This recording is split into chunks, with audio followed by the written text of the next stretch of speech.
Hey friends, we are starting a new series called Over the Top, where this month we're going to be talking all about generosity. So let's talk about what we're learning in the next 4 weeks. In 2017, a rock climber named Alex Honnold attempted to climb this 3,200-foot face rock in Yosemite National Park in California by himself with no ropes. But this wasn't really a solo effort. Alex is going to tell us a story about how his friends who spent multiple weekends picked up loose rocks that could have gotten in his way while he was climbing and put them in a backpack to carry them all the way down the rock.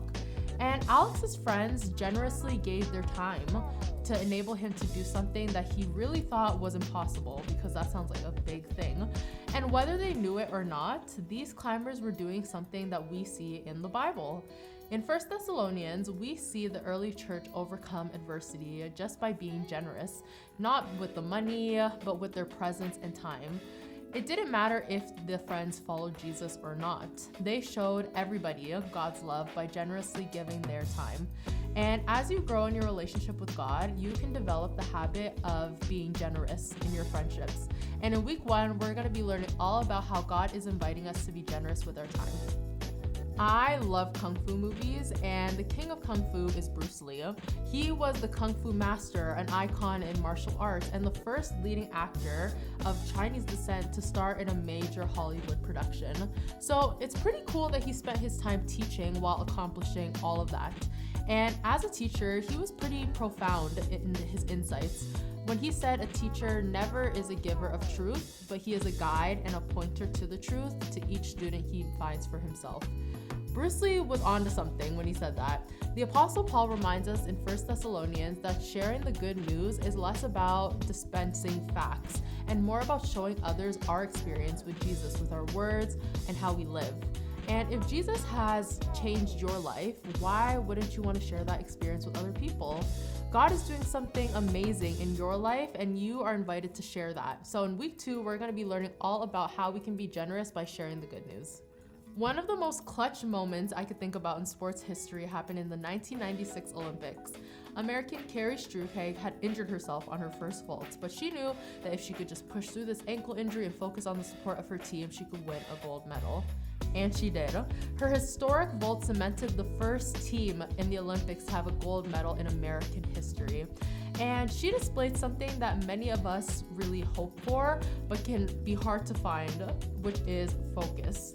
Jesus wants his followers to focus on 2 things, loving God and loving others. But it's so easy for us to get distracted. But thankfully, Paul shows us a simple habit that helps. If we ever lose focus or are distracted, we can ask for help in a simple prayer by saying, Jesus, how can I abound in love for this person right now? It seems so simple, but it's effective. And in week 3, we're going to ask God for strength and love to overflow so that we can be generous to people by caring for each other. Tony Hawk had been trying to land a 900, or basically a 2.5 spin, on a skateboard and has failed for years. But at the end of the compilation in 1999, he started to get really close. Hawk kept trying and barely missing, and a few friends got around him and the crowd began to roar with encouragement. And suddenly he had this new determination, and the next thing you know, boom, he suddenly successfully landed his 900. And what's impressive is that the encouragement kept him in it and got him over the top in this moment. And in 1 Thessalonians, it's basically a letter that Paul wrote to the church and the community who was facing adversity. And in it, he shows that if we want to sustain a life following Jesus, it would be only possible if they regularly encouraged each other. He knew that encouraging words would sustain and push them to be the best in the most challenging circumstances. And you have no idea how far your encouragement can go, and the kind words, they don't really cost you anything, but you can give that freely. So what's stopping you? In week 4, we're going to learn how to be generous with your encouragement. That's what we're going to be talking about in this new series in November. I can't wait to see you guys, so join us next week in person at 10 a.m. in the youth room. See ya!